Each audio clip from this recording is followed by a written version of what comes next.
Hello and welcome to Doing Business with Love. I'm your hostess with the mostest, Mila Herenda, and today I am featuring a wonderful lady, Rosemary James, who is a business and life coach. She helps entrepreneurs make sales through more visibility, marketing, and just really knowing yourself. So welcome to the show. Thank you. Thank you for having me. What a pleasant introduction. Thank you so much. Oh, you're welcome. You're welcome. So let's dive right in. And I know I've been seeing you all around the internet. You're making splash everywhere. You're hard to miss with the green background. And I just wanted to say that's actually why I invited Rosemary on, because she was so visible. We had already had a chat before, but she's been so visible and I can see her like literally everywhere. And I just wanted to chat to her a little bit more and find out a bit more about you. So can you tell us a little bit about how you started your business and why you started your business? Absolutely. So I have always been interested in marketing and in movie making and all of this type of creating videos and things like that. I've been interested in that for years, like decades.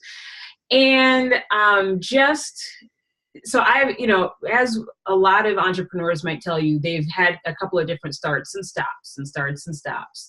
And but one of the things that I always knew was I wanted to be able to be visible in video format. And I just knew that that was going to be a nice way to connect with the people that I want to serve.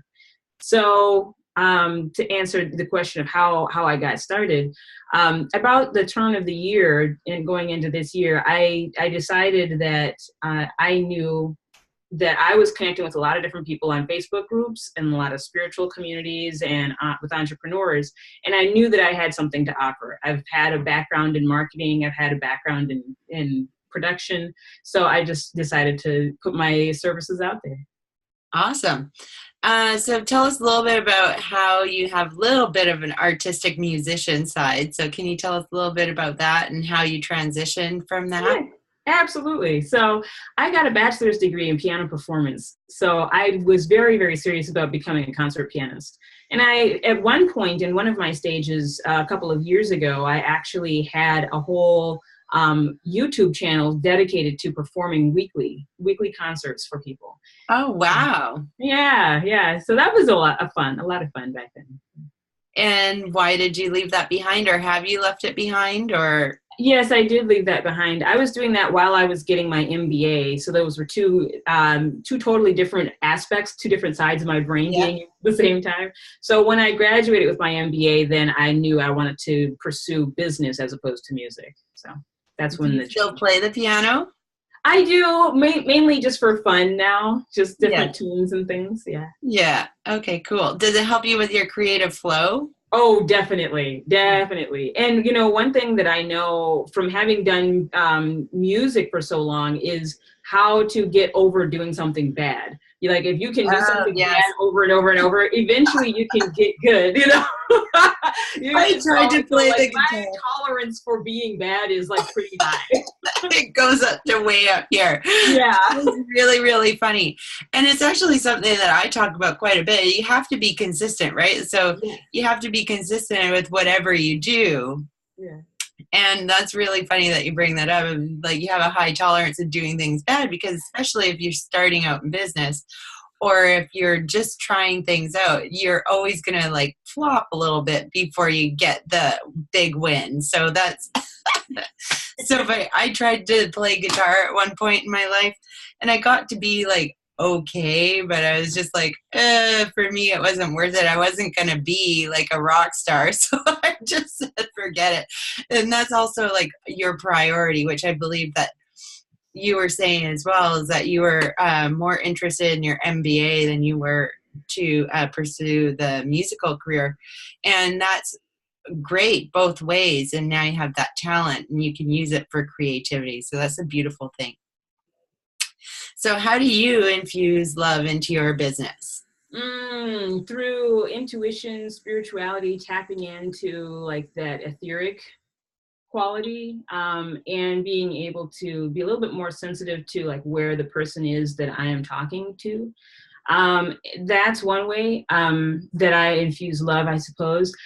Some fun little creative things that I do to just kind of bring love into my own life. And then I feel like that kind of vibrates out as well as something like I'll just do some fun things or like polish my nails right before I'm hopping on, or different little things that I'll do. Some things that you don't even see on camera that I'll do that allow me to kind of bring my vibrancy up. And then I hope that can come across.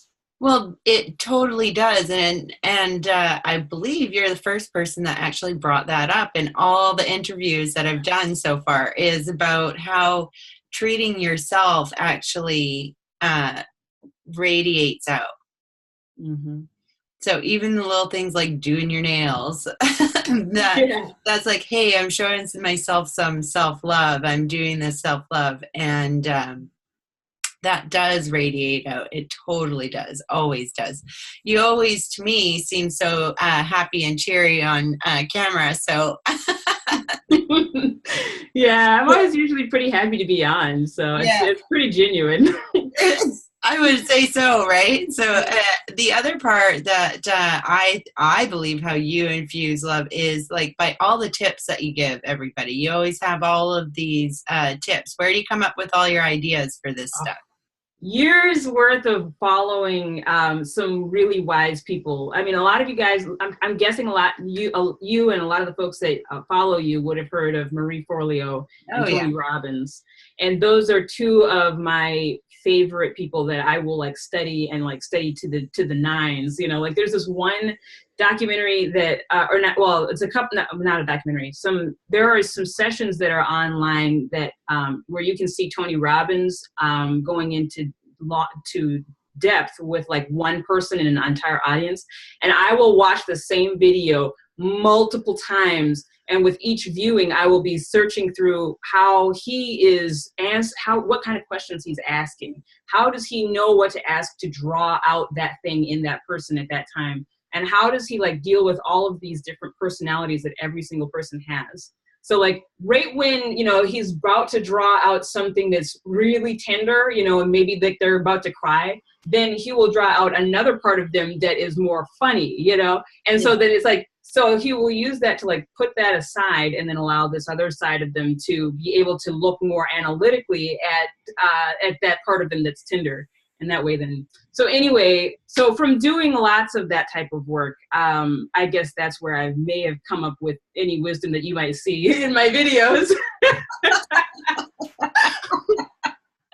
I'm a big fan of Tony Robbins. Big fan. I went to see him live, and it was an amazing experience. And I actually mentioned it before, but I'm going to mention it again. But my friend Darren Jacklin was at the event as well. And he actually, after Tony Robbins got off stage, I went up onto the stage, and I went to the back curtain, and I walked out, and Darren Darren recorded me while I walked out. And so I watched that because I too want a stage that big, because there's like 6,000-7,000 people at that event, and it was just like the energy in that place. The guy knows how to get people moving, I'm gonna tell you, right? So it's like I felt like I stepped into his energy when I went on that stage. It was amazing. So wow. And if you ever get to go to a Tony Robbins event, or I don't know if you have or not, but if you ever do, or any event,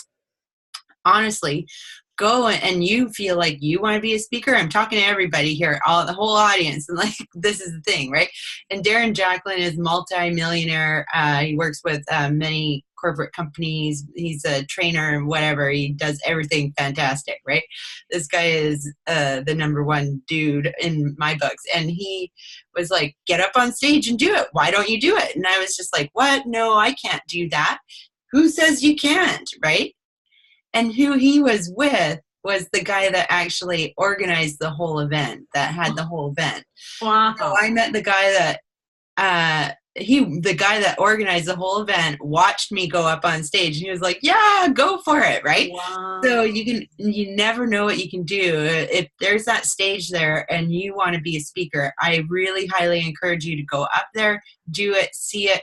The only thing I would have done different is I would have taken pictures from up on stage, but he had my camera looking at me, right? Obviously. But you want to have, for manifestation, is your view, because we often look from manifestation from like us looking at ourselves on stage, but we want it to be actually our view. So that's a hot tip there for you. Wow. I don't know where that came from, but there you go. Wow. So it was amazing. And like, if you just ask, go and try, try, or just go up there. Like, that's such fabulous advice. Oh my goodness. Your viewers are going to be getting gold nuggets. I mean, that is huge. Hopefully advice. That's the whole point of all of these things, that I can share all my little bits of wisdom, right? So as I interview other people that are sharing bits and nuggets of wisdom as well. So now, how has following your intuition in business helped or hindered you? So it has helped me when I've followed it. It has hindered me when I haven't followed it. I'm sure that's probably the standard answer. It is. It is. Yeah. That's pretty much what it comes down to. Can you tell me a time when you followed your intuition and it really worked out for you? Okay. Yeah. So when I knew that I wanted to start this business this time around, I knew that I was going to need some startup capital, and I did not have the means to get, to earn it. So I had to figure out who I could ask for the money. So I didn't want to, but I went ahead and I tapped into myself and I said, okay, well, I can ask my father and I will show him the video clips for these products and services and see if he, quote, buys into it. If he can feel like this a good investor in it. Yeah. Yeah. And he did. So it really paid off that I went ahead and got over my own fear there and showed him those videos, because he invested in me, and not only financially, but I know that he's on my side. He's like my cheerleader. And I think had I not followed that intuition, I would have probably, even if I had started the business on my own without those resources, I just would not have had the benefit of knowing that he was on my side.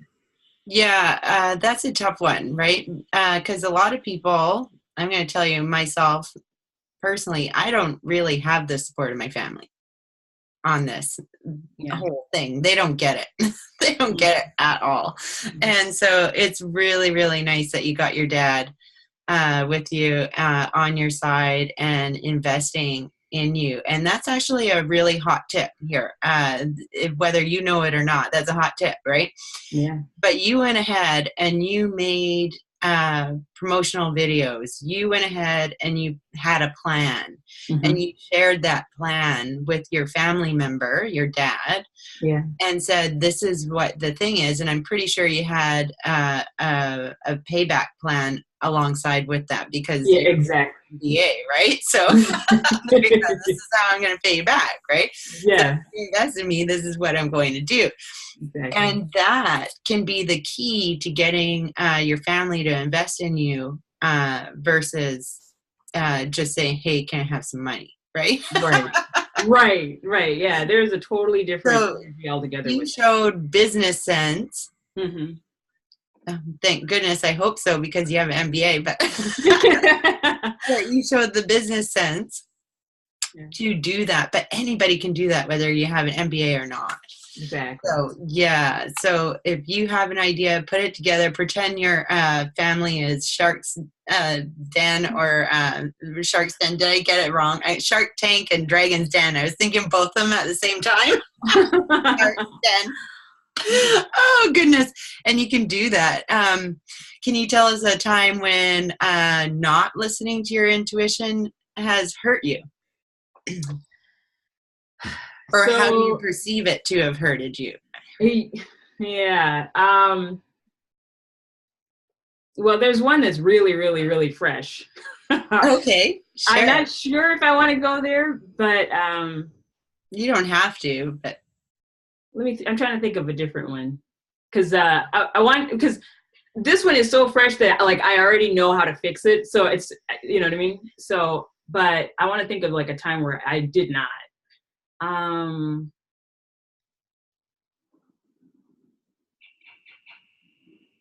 it's not coming. I'm gonna have to go with what I've got right now. okay. Okay. So, literally in the past couple of days, uh, I have manifested into my experience being on calls with people who have these high-end coaching programs. Well, it started off with like this little $32 a month investment. And obviously I could have done it, but I just was like, well, I think I can get by without it. I don't think I need it.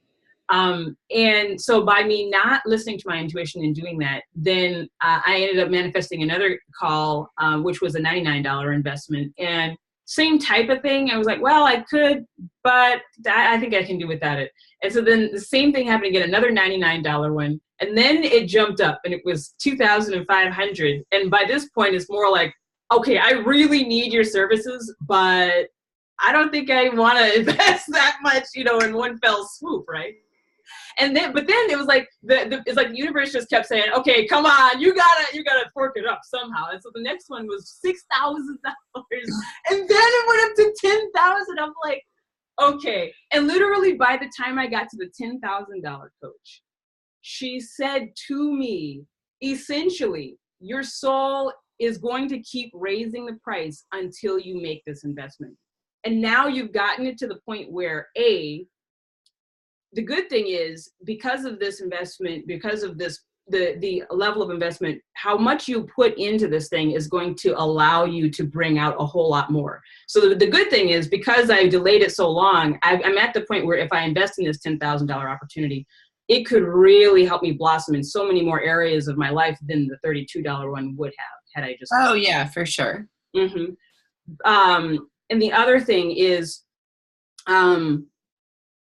well, I don't even remember what the other thing is, but that was that. So that was it. So it's like, now I know, okay, I'm going to have to do a whole lot more to get that $10,000, but I know how to do it. I know exactly where I need to go, what I need to do, what I need to offer, exactly how I can get aligned in order to make that happen.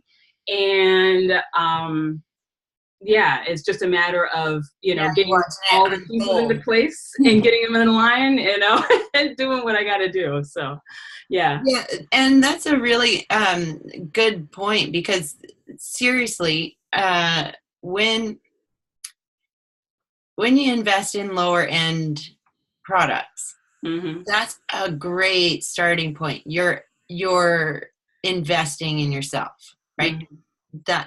It's great. It's no problem, right? Mm-hmm. A little bit more, it's a little bit more, right? But I've actually had low end things and I've had high end things. Mm-hmm. And there is people that will get just as much out of the low end offerings as they will at the high end. It's about how dedicated they are to anything. And I have personally paid for really high end things and not gotten much value out of it. And I've paid for low end things and gotten a ton of value out of it. And I have personally paid high end things and gotten a lot of value out of it. And I've paid for low end things that got no value whatsoever, right? Yeah. So, and I've taken free training that was better than some $500 or $1,000 courses. So, what I'm getting at there is if there's a point where it's a full body yes. Yeah. So like I'm talking to the viewers and everybody here.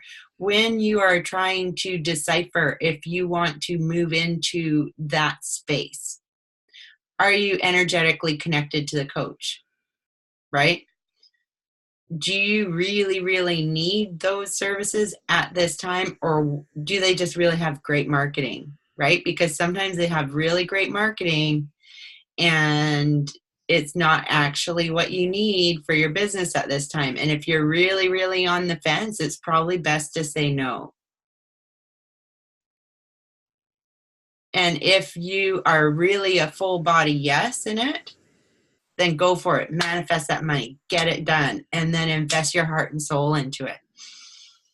But if it's really, really on the fence and you're like, what if, and this and that, and you're like, hemming and hawing, there's something off there, and the universe is speaking to you in that way as well. So for everybody. And that's how I always ask myself, what is it that I really need in my business? And this is funny because one of my clients actually pulled a card for me on her page today. And I've been going through a lot of decision processes myself lately, because I'm launching this. This is brand new. A deck is coming, which is brand new. And she brought up the questions, which I have told her about before, which is really funny, but it was through a deck of cards. Is this taking me closer to my life purpose or further away? And does it line up with everything that you have envisioned in your future? So those are a couple of really good questions to ask yourself on any part of your path in entrepreneurship, right? So obviously, you are super important for entrepreneurs as you teach marketing, visibility, sales. Yeah. So we're talking about doing business with love. How do you do sales with love? Yeah, what a fabulous question. So, well, first of all, I just wanted to take a pause moment and just thank you for being able to call coaches out on and the viewer as the potential investee. Both sides, have to be a full body match. Yeah, they do. They really do. And one thing that I didn't mention is that some of the big name coaches, like the really big name coaches, you don't ever get to work with them personally one-on-one. True. You don't. You work with their team, which is great. You learn their systems. You learn how they set everything up and everything, but you don't actually get to work with them. So sometimes it's actually nicer to have a person that isn't that big, but still like really well on their way. You can still get that personal one-on-one time. Oh, cool. So just FYI, because I bought into something with a really big name person. They were in the secret, and I got some random coach, and I was ticked off. Yeah. I was all like, I thought I got to have meetings with her, right? No.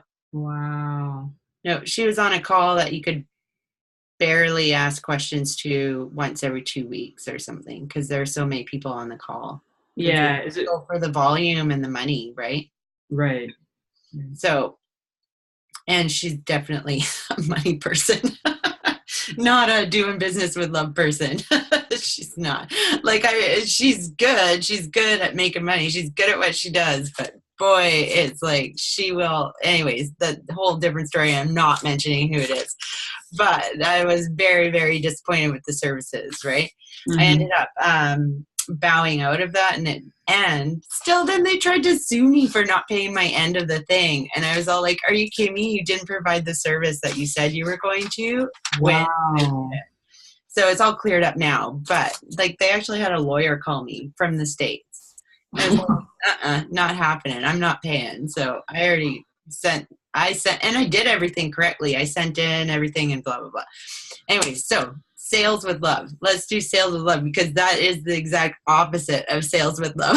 Exactly. And it was like really, really like when you were there, like, because it was a live event, it was like, you need to do this, you need to do that. And then when I went, and it was like scarcity, you'll never get into this again, and very masculine, and you got to sign up now and go to the back and get out your credit card and all this stuff, right? And it was like, and the thing is, when you're in the heat of the moment and you're in that energized state and you're listening to it and everything sounds so good because they put it together in the marketing, you want to sign up. And then later when I got home, there was a bunch of things that I looked up that were all on buyer's remorse with this particular person. Wow. So she was that effective at sales. But then there was also like pages upon pages on the internet of buyer's remorse. Wow. And she is a high ticket. Like to buy in, it was $20,000. Wow. Mm-hmm. Wow. Yeah, that's a tough one. That's a tough pill to swallow, you know. Yeah. So my one thing that I do when I have a sales call with a potential client and I'm working with them, one thing that I will do that I notice is I will pay attention to what their need is, and then I will I will let them know what it is that I am offering, and I'll make space for that offer. And if there's going to be two parts. There's going to be the one part that's like that wants to be in that space with me, but it's like the other part that's like holding back on being able to make the investment, you know. Mm. And so depending on where that balance is and how willing they are to work with me, or create that investment, then that's where that love piece comes in. But also, as you were saying, it has to do more with the energy of knowing that like what it is that I'm going to offer is really truthfully what they need. Yeah. That's key, right? Yeah. That is absolutely key. Like I've been guilty of signing on clients when I intuitively knew Exactly. That it that wasn't they what they weren't needed. the Yeah. right fit for me. Mm-hmm. And I would dread getting onto a call with them. And it's like, no, your client should jazz you up.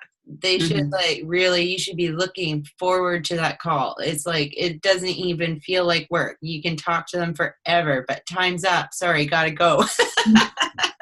But he's like, those are the clients that you want, your divine right clients, right? Mm-hmm. So can you, if you don't make sales, you don't have business, right? So That's true. Yeah. how do you kind of cater your marketing to getting people into a sales conversation, for example? Okay. So when I am doing my videos, I will be cognizant of who stops by once and then who is like a repeat viewer. Mm-hmm. And I can't always see all of the views, but I can see when they either like or love or laugh or comment. And Mm-hmm. so when they do those things repeatedly, then I will acknowledge them in verbally if I can, if they're on live, or I'll acknowledge them in the comments, and then I'll hop into Messenger when it feels right and just start to get to know them. So that's the first, and I think the most important thing that a lot of people forget is that whole get to know the person part. Well, it's relationship building. I actually call business, it's like dating for entrepreneurs, right? It really, really is. Yeah. You need to get to know each other. You can't be at like some networking event and just say, hey, how's it going? I'm Mila. Buy my shit. That's like asking somebody to go to bed with you on the first night. Like, Exactly. it might work, but I don't think so. Yeah. Like, Yeah. generally speaking, it just, no, you get shot down, right? So that's something. But do you, I'm asking lots of questions now. So do you cater your, do you kind of create your videos to content that leads into asking for the sale? So I have had a couple of different points of doing that. There was a point where I was really hardcore about, like, at the end, I would have a call to action. But then I pulled away from that because I started to realize that I was far more interested in getting to know the person than I was about making a standard structured sale. Mm-hmm. So because I'm in life coaching in addition to business coaching, there are just countless ways that I can serve because of the countless ways that people are where they're at, Yeah. And so instead of that, so now the way that I do it, if you notice, I'll have like something that just like an epiphany that just happened for me that day. You know what I mean? Is Yeah. like what I'm talking about, because I want it to feel a lot more like you're getting to know me as a person, and you want me to pop in and say, hey, how are you doing? You know, Mhm. rather than, okay, I know who this person is and I know what they're trying to sell me, and I don't want to have anything to do with them. I don't want So that. that's actually a key point that's been bugging me. This is why I'm bringing this up, because it's been bugging me, and I've been repeating this throughout the series. But it's like there's a different way to do business. Mm-hmm. There's a different way, and it's with love. It's with sharing your heart. It's with sharing your insights. It's with sharing your intuitive hits. It's with all of those things, Yeah. and it is about getting to know people. Mm-hmm. It is about building that relationship with people, right? Yeah. It truly is, because the masculine way is the buy my stuff now, there's a limited thing, there's a thing, but there is a place for that, because that stuff works. Yeah. Only 10 spots available works. Mm-hmm. Only this, until this time, because people need a reason to buy. Yeah. There is that part of it. There is like, you need to know the results. You need to know, like, this is the deadline. This is the early bird special. This is the whatever, X, Y, and Z, right? But it doesn't mean that you can't go out there and put out really good content that hits home with people majority of the time Yeah. without asking for the sale. Here's something else that I think is so important. The reason that all of those masculine modalities have worked is because at one time, those were not modalities. They were simply realities. Yeah. Literally, business people literally could only fill a certain amount of spots, or they only had so much inventory, or they only had these things. And so when they were telling people this, there was not, in billboards and, a marketed reason. They were just telling people, I just want to let you know, I'm going to be out of this stock probably by the end of this week, but by doing that, the other person down the street says, hey, wait a second, why are they getting so much business? Oh, it's because they're telling people, that there's only so much left. And so then, then you start, all these other businesses start to do the same thing that they see what works. And so then that's when it becomes mechanized. And it's that mechanizing part that is that masculine energy that really strips away from, as the business owner, being able to tap into, why am I telling them that there's only so much available? Right. Well, two of the questions that I have that's actually pinned right here to my thing. I take it down, but it's pinned to my stand, so I'm not going to. But it says, why does my following need to hear what I'm saying today? Nice. And the other thing is, what pain point can I help them with? How can I help them end their pain or struggling, right? Mm-hmm. So, and I tend to go about it in a positive way. Like, so if people are struggling with, like, I don't know, one thing that's been on my mind lately is to do like food prep video, just a food prep video, even though that's not what I do at all. But like, I just feel like a lot of my people that follow me have really, really enjoyed my weight loss journey as I've gone through it, and I've transformed, and I've lost like 60 pounds. So everyone's asked me and they're curious about it. And part of the big success behind it is to be prepared and to do food prep, right? So that's the thing, right? It's the same thing with business, though. You just got to be prepared. You just do your thing and you be prepared, right? So, and that's something that I could probably help people with, and it would be free, and it would be from like love, and I wouldn't be pitching them. So like, it's like, okay, but it is okay to pitch too. It's good. You need to make money, right? So there is that part of it too.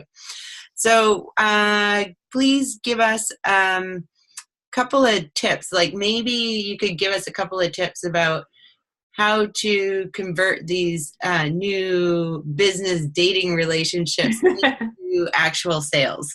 Excellent question. Excellent question. This is the conversation that doesn't happen enough, in my opinion. I actually had to start interviewing people to find out, you know what I mean? Because, well, I obviously know as a marketing person how to convert marketing customers into sales and things like that. But there is a disjoint between this attraction marketing where you put out the videos and then you get the leads and you're having those conversations and actually seeing dollars hit your bank account. Mm-hmm.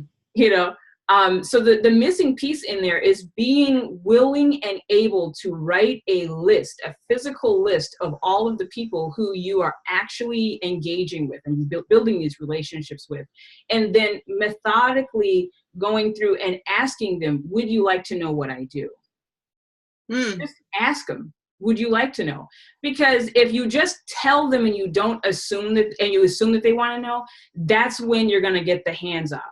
If they say, yes, I'd love to know what you do, then you can say, well, would you like to hop on a 20-minute call? And that's where you get to have that face-to-face conversation and you get to know your ideal customer or client.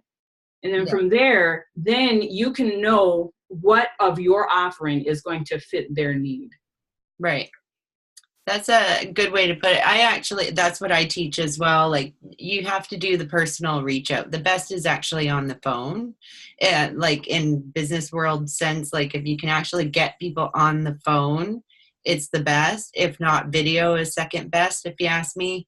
Or actually, I'm really phone and video are tied. Video is so good now because it's like you can reach anybody anywhere. But if you have that person's phone number, getting into their phone is like awesome. That's why Messenger is great. That's why that sort of thing. And you also hit on something really, really uber important. And there's a couple of things I want to bring up with Facebook marketing, because there is people that are just hitting your Messenger inbox with this, like, there's your offer. Yeah, and they don't ask you if would you wanted like to hear more about this product. Exactly. Right? Unless you say something on their post where you say, oh yeah, please PM me some more information about it or whatever, right?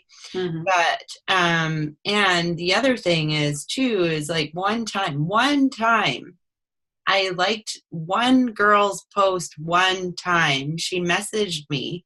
She didn't even add me as a friend, so it showed up in my other messenger box. And she doesn't even know that I like run boot camps on money mindset and business and stuff like that. She goes, oh, I saw that you liked my post. Would you like to join my $1,000 program? Like, is that going to work? It's not going to work. I didn't even know, but I ran my own programs. I ran my own stuff. Like, no, don't you dare do that. And then in one, I liked one of her posts because it had a good tip for finances, right? I didn't even comment on it or anything, right? I was like, so please, if you're watching, you're thinking about reaching out to people on Messenger, just say, like, just create a relationship first. Is both Rosemary and I say relationships first. Yeah. And again, this is the thing. Like once, that's not an invitation to message either. And the other second point is always ask, would you like to hear more about what I do? Hey, I've noticed a lot of interaction between us and blah, blah, blah. And would you like to hear a little bit more about X, Y, and Z if you have a program coming up? Or would you be interested in hearing something? Same goes for if you phone somebody and they pick up the phone. You want to say, is this a good time to chat? If not, then let's make a time. I'd like to let you know about something that's going on with me. Most people say, yeah, sure, Tuesday would be great, or whatever, right? Mm-hmm. So you make a note, you phone them back Tuesday if it's not a good time. Mm-hmm. And the other thing too is I think a lot of spiritual people get really hung up about asking for the sale. Oh yeah. right? It gets really nerve-wracking, and I think that a lot of spiritual people do it in the wrong fashion, and that's why they're hearing the no's, and that's why they're doing that. So if you just act like you're talking to your best friend, Yeah. you'll get way better results. You know, here's, I didn't mean to cut you off. No, that was good. Yeah, Okay. go on. One thing that I am challenging myself with, and I saw someone do this in a messenger story, and they said I'm challenged, or I'm in a 5-day challenge to tell 100 people what I do. And so I said, what a fabulous idea. So I did the same thing. I said, why not? And so that's where I started to realize that, like, so many of us, I think, don't have enough practice, just like you said, talking even to your best friend about what you do. So then how in the world can you talk to a complete stranger when it really matters about what you do, and then have the price point tag on top of it? Yeah, I know. Sweating bullets, and you know what I mean? And a lot of people as well are really shy and like haven't come out of the spiritual closet as of yet, let's say. Yeah. Or they're worried what people will say about what they do. Like, and it's nothing can be further from the truth. The people that will love you, and the people that don't are not your target market, and you're not missing out on anything. So don't have no fear there. But I, ironically enough, just last weekend I went to the beach. It was a beautiful day. And these people I had met like just briefly once before, probably like last year, 2 years ago or something like that. They were like, hey, talking to me, how's it going? I'm like, good. And they go, so what do you do for a living? And I was thinking, they won't understand. They're just like some people from the beach. Like, it doesn't matter. I'm not going to tell them. And this is funny. And then I was all like, what am I doing? Why aren't I saying what I'm doing? Right? And then I just blurted out, well, this is what I do. I'm an intuitive business coach, and I am actually the world's first, the creator. I am the creator of the world's first business tarot deck.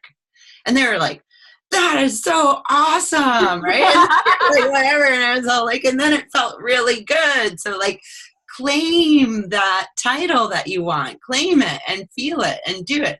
But I'm nervous about letting it out to the world too, right? So there's the jitters, there's the ego, and my ego is telling me, oh, they won't understand. But it turns out that their mom does tarot and stuff like that. So like there's more and more people that understand all of this spiritual stuff. So when I first started, yeah, it was a little bit whatever. And now it's like I'm years and years into it, and I've got to understand that more people understand. And if they don't understand, you just explain it to them. Yeah. That's all. That's it. That's all. So, okay, that was awesome. So let's wrap this up. And how does everybody find you and find more of you, Rosemary? Okay. So you can swing over to my website, rosemariejames.com. You can also find me on Facebook, facebook.com/RosemaryJMS, or on my Facebook page, Soul Mentor, Rosemary James. Nice. Soul Mentor. I like that. Yeah. And you can also find her in the Doing Business with Love Facebook community. So after you watch this video, please share your thoughts, get into the conversation, and I will see you on the next episode. Thank you so much for joining me today. Oh, I'm pleasure. Thanks for having me. Oh, you're welcome. Awesome stuff. Okay, bye everybody. See you on the next video.